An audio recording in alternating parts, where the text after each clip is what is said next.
Okay, we are now live. This is a meeting of the Subcommittee on Government Operations and Facilities. We have two bills before us today. And let's start with a bill that Council Hopwood is responsible for. Could you explain the bill? Sure. House Bill 484 prohibits a healthcare facility from providing peritoneal dialysis or hemodialysis treatment services unless the individual in the procedure is trained in the technique being performed. A healthcare facility includes its kidney dialysis center, a facility operated by MDH, and a healthcare provider's office. A violation of the prohibition is subject to a civil penalty of up to $5,000. There is an amendment. I don't know if you want to discuss the bill first or. Well, was there, what was the testimony on the bill? There was no opposition. Mm. And the amendments were actually suggested by the Healthcare Commission. All they do is move the provisions of the bill from Title 19 to Title 20 of the Health General article. The bill did pass Senate 47-0. With that amendment? 84. With that amendment? Yes, with that, the amendment. That's yes, okay. Correct. And from a code standpoint, you are fine with the amendment, if I can answer? Yes, it was at the suggestion of the Healthcare Commission because Title 19 falls under their purview, but the bill is actually the Office of Healthcare Quality would be the enforcement entity. So it's in the Title 20 is the more appropriate title. Okay. Is there any questions or comments from members of the committee about the bill? The amendment. The amendment is moved and seconded. Second. All those in favor of the amendment, please say aye.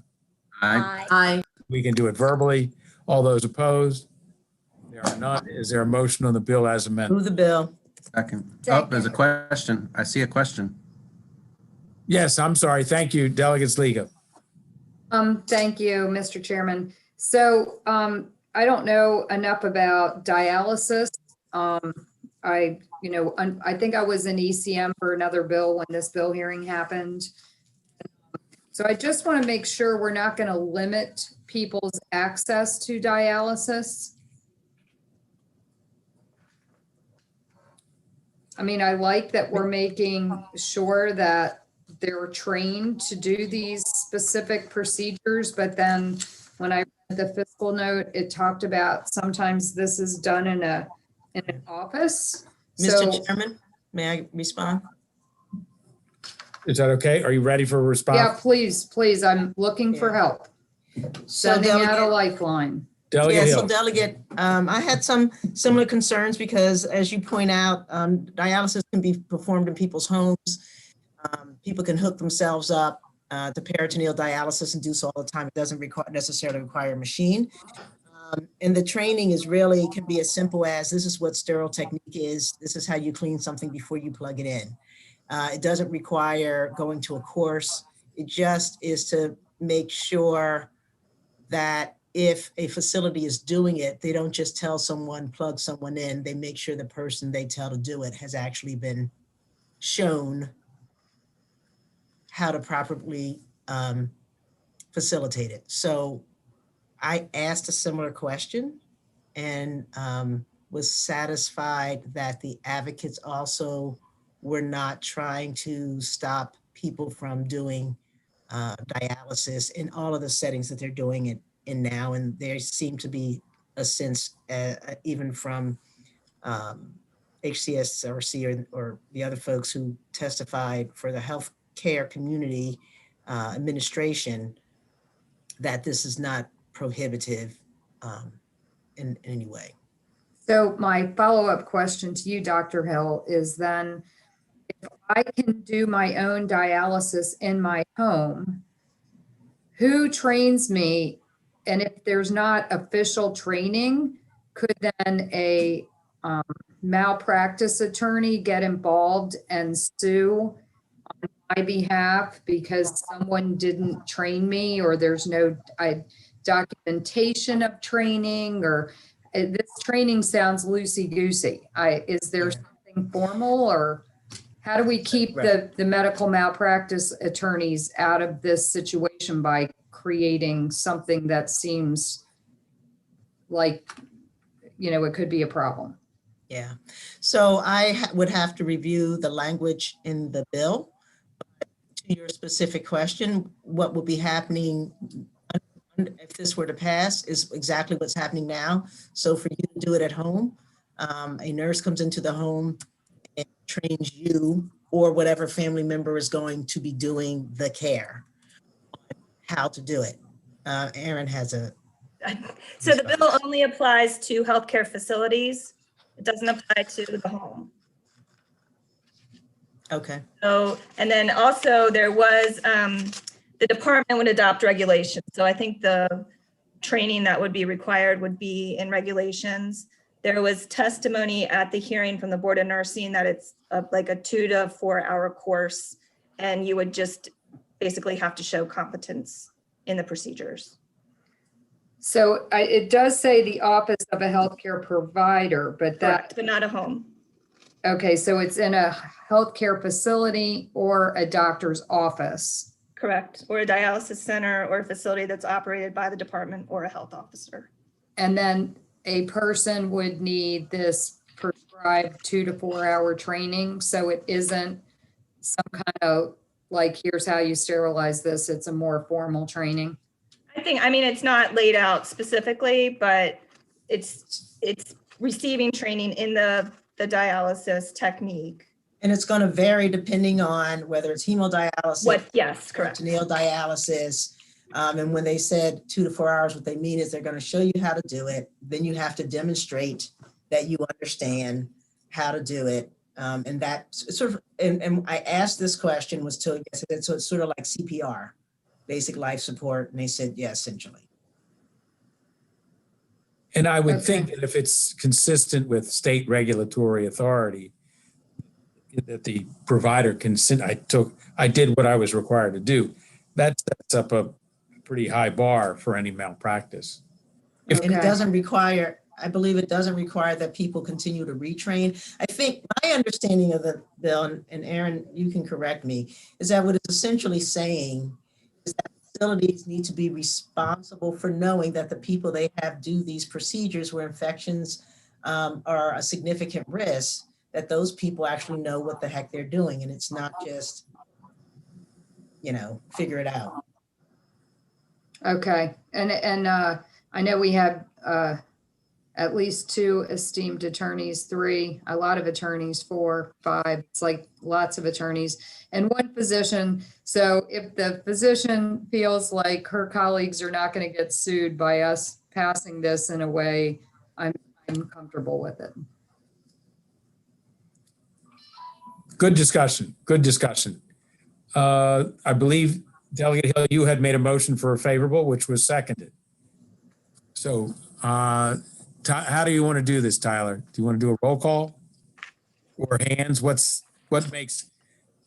easiest for you, preferable for you? I think we've been doing in committee was voice vote versus hand vote, but Aaron, I'll defer to you. Fine. I think you just say all in favor, and you count up, and any opposed. Okay. All those in favor, say aye.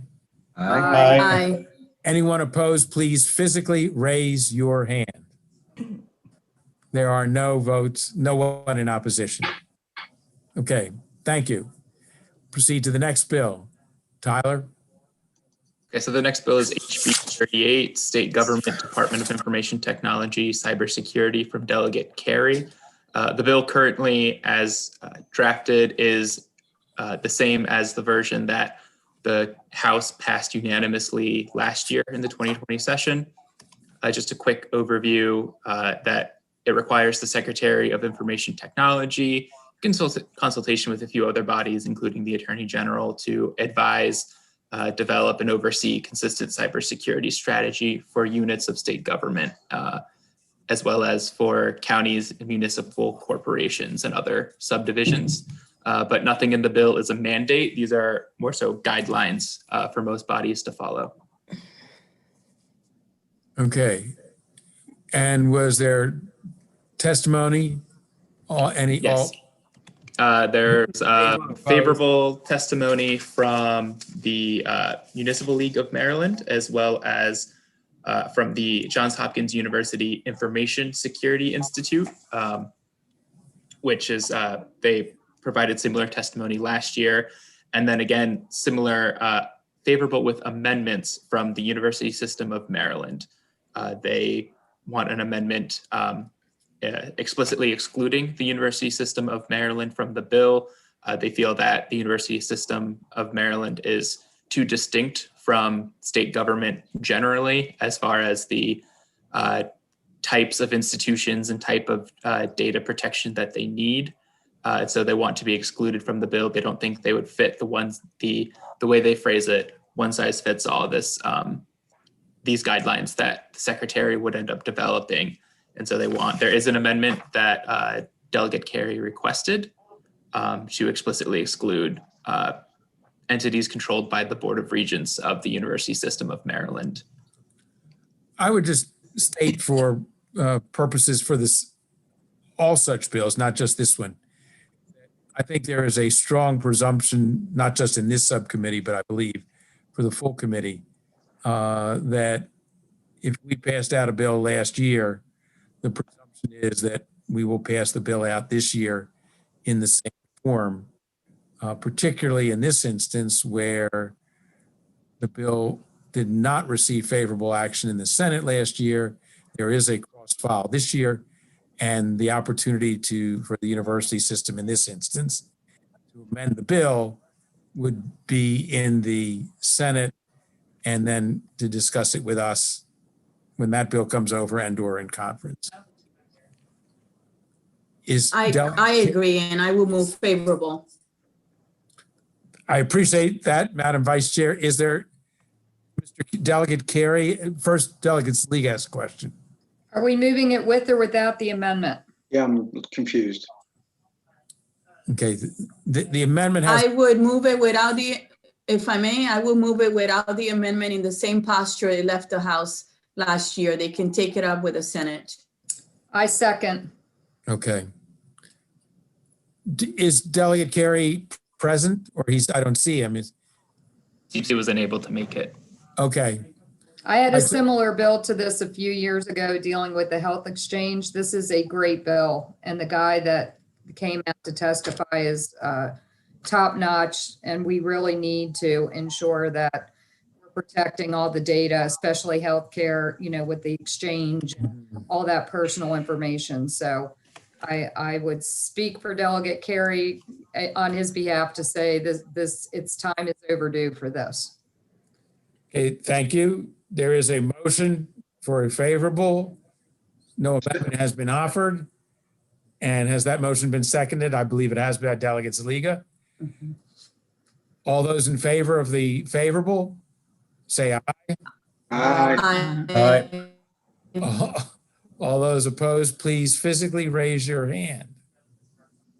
It is unanimous. I believe we have no more business.